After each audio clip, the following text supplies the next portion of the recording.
Hola, soy Blas Pairi y en este videoanálisis os propongo que nos adentremos en la música y el sonido de Vértigo, una película dirigida por Hitchcock en 1958 y con música de Bernard Herrmann. Hitchcock y Herrmann ya habían colaborado en varias películas de diferentes géneros como Pero ¿quién mató a Harry? O El hombre que sabía demasiado. Y luego seguirían su colaboración en otras películas mayores del cine como Psicosis, Con la muerte en los talones, Marnie o Los pájaros. Pero podemos considerar que Vértigo marca un hito, marca una ruptura en lo que es la música para el cine y sigue siendo una partitura muy moderna y que tiene unos acordes misteriosos y unos desarrollos que siguen marcando un hito en la música cinematográfica.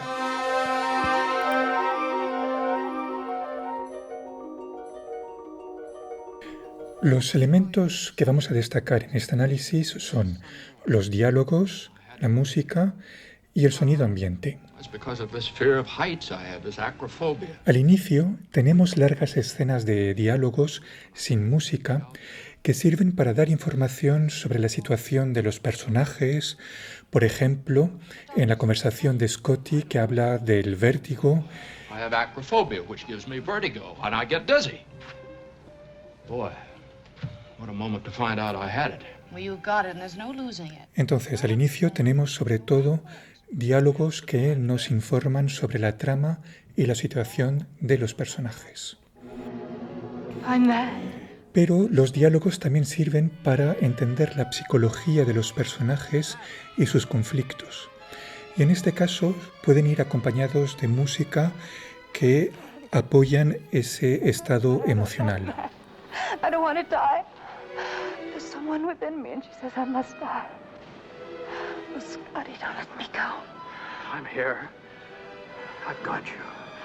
I'm so afraid.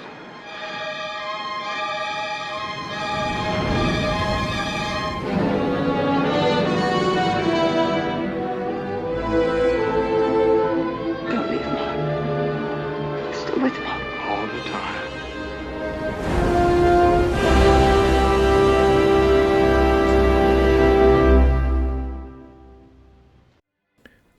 La música se puede dividir en temas como el tema o leitmotiv del amor por Madeleine, como hemos visto anteriormente, y en este caso la música tiene una función psicológica y narrativa, indicándonos los pensamientos de los personajes y su estado emocional.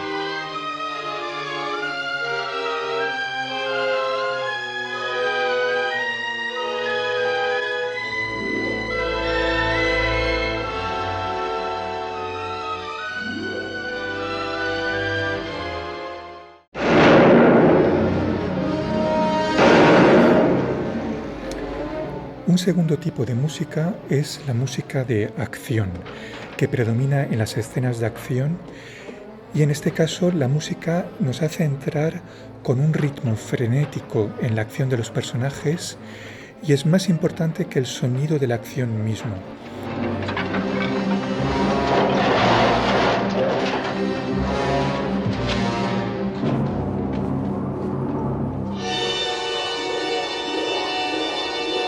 Y también tenemos el acorde del vértigo.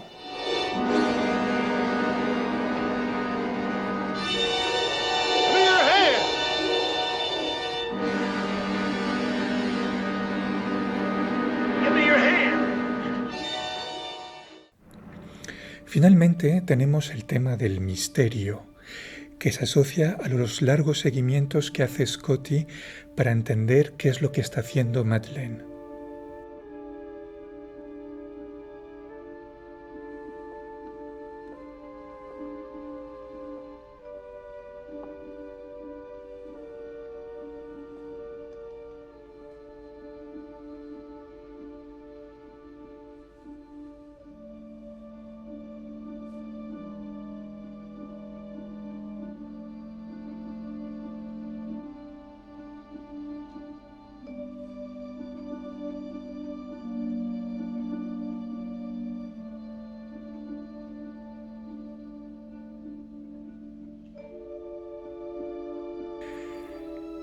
Y no olvidemos el papel del sonido ambiente, que es muy sutil pero que tiene una gran importancia para transmitir naturalismo y realidad.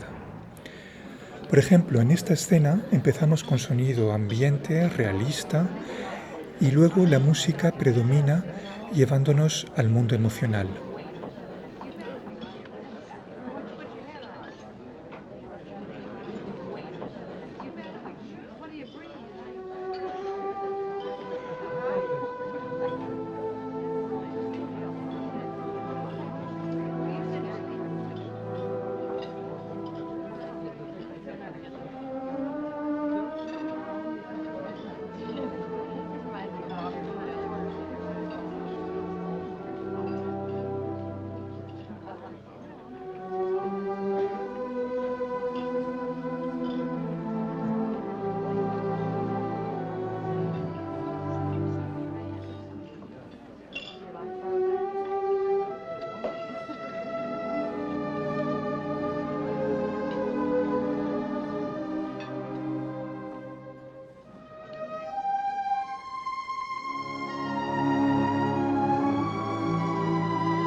Y con esto concluimos nuestro recorrido por El sonido de Vértigo, película que conviene ver y escuchar múltiples veces.